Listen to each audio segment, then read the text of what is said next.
Malaysia থেকে ৩৪,০০০ metric ton diesel নিয়ে চট্টগ্রাম বন্দরে ভিড়েছে একটি জাহাজ। এ নিয়ে বিস্তারিত জানাতে সরাসরি যুক্ত হচ্ছেন সহকর্মী একেএম নাজিম। নাজিম, দ্রুত খালাস কার্যক্রম সম্পূর্ণ করতে কি কি ব্যবস্থা গ্রহণ করেছে বন্দর কর্তৃপক্ষ, জানাবেন। সংকটের মধ্যেও যে মালয়েশিয়া থেকে ৩৪,০০০ টন ডিজেল নিয়ে যে জাহাজ এসে চীনের পতাকায় যে জাহাজ এসে সেটি কিন্তু গতকাল রাতে কিন্তু চট্টগ্রাম বন্দরের বহির্নোঙরে এসে চলে এসেছে। তারপর সেটি আজ সকালে সেখান থেকে প্রায় আট থেকে ৮,৫০০ টন ডিজেল একটি লাইটারেজ করে একটি লাইটার জাহাজে দেওয়ার পরে বাকি যে তেল রয়েছে সেগুলো নিয়ে চট্টগ্রাম বন্দরের যে ৯ নম্বর ঘাটে ডলফিন যেটি রয়েছে সেখানে এসেছে। সেখান থেকে আজ বিকেলে ইতিমধ্যে এখন থেকে যে খালাস কার্যক্রম সেটি শুরু হয়েছে এবং আগামীকাল দুপুর নাগাদ খালাস কার্যক্রম শেষ হতে পারে। বন্দর কর্তৃপক্ষ এবং বিবিসি যেমনটি বলছেন, এই যেসব জাহাজ জ্বালানি তেল নিয়ে বিশ্বের বিভিন্ন দেশ থেকে আসছে তাদেরকে কিন্তু অগ্রাধিকার ভিত্তিতে কিন্তু খালাস কার্যক্রমে যতটুকু সহায়তা করা দরকার এবং এইসব জাহাজের বন্দর কেন্দ্রের যে নিরাপত্তা সেটার জন্য আলাদা ব্যবস্থা নেওয়া হয়েছে। এবং মধ্যপ্রাচ্যে চলমান সংকটের মধ্যেও গত মাসে মানে মার্চ মাসে ৩০টির বেশি এলপিজি এলএনজি জ্বালানি জাহাজ চট্টগ্রাম বন্দরে এসে খালাস কার্যক্রম করে চলে গিয়েছে। তারপরে কিন্তু আরও কয়েকটি জাহাজ এসেছিল। সর্বশেষ যদি একটি পরিসংখ্যান বলে রাখি, গত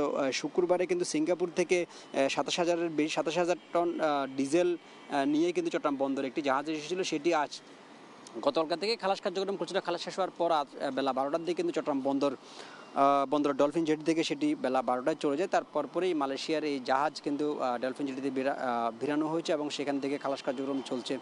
আগামী কয়েকদিনে, যেটি আমরা বিপিসি এবং বন্দর কর্তৃপক্ষের বিভিন্ন সূত্র থেকে জেনেছি, আগামী ৯-১০ তারিখ বা ১০-১১ তারিখের মধ্যে আরও কয়েকটি জাহাজ কিন্তু চট্টগ্রাম বন্দরে আসবেন জ্বালানি নিয়ে আসলেও আসলে চট্টগ্রামের বাজারে জ্বালানির যে সংকট সেটি আসলে ধীরে ধীরে প্রকট আকার ধারণ করছে। কারণ নগরের যতগুলো পেট্রোল পাম্প রয়েছে সবগুলো পেট্রোল পাম্পে কিন্তু চালকদের দীর্ঘ লাইন ধীরে ধীরে বাড়ছে। নগরের পাশাপাশি উপজেলার সবগুলো পাম্পে কিন্তু তেলের জন্য যে সারি সেটিও বাড়ছে।